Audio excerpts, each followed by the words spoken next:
It says by 2023, Williams' responsibilities were expanding as rapidly as his anxiety. His schedule was packed with events for AP3, the Oath Keepers, and a third militia he'd recently gotten inside.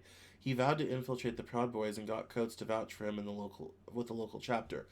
He prepared plans to penetrate a notorious white supremacist group, too.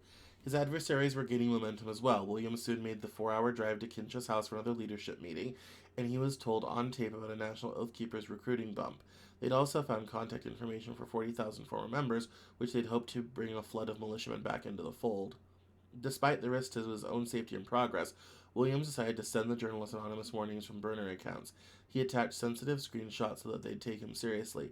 And then nothing. The reporters never responded. He wondered if the messages went to spam. His secret was still secure. And he talks about his undermining the movement and how he eventually, had to leave and escape, which is how the story started.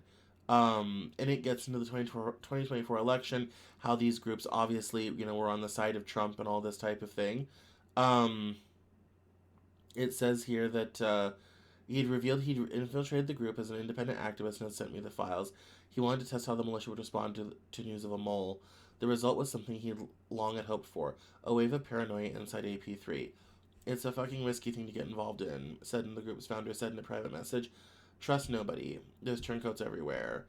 Um, Said and declined to comment for the story, then he sent a short follow-up email, MAGA. Sowing that distrust is why Williams is going on the record, albeit without his original name.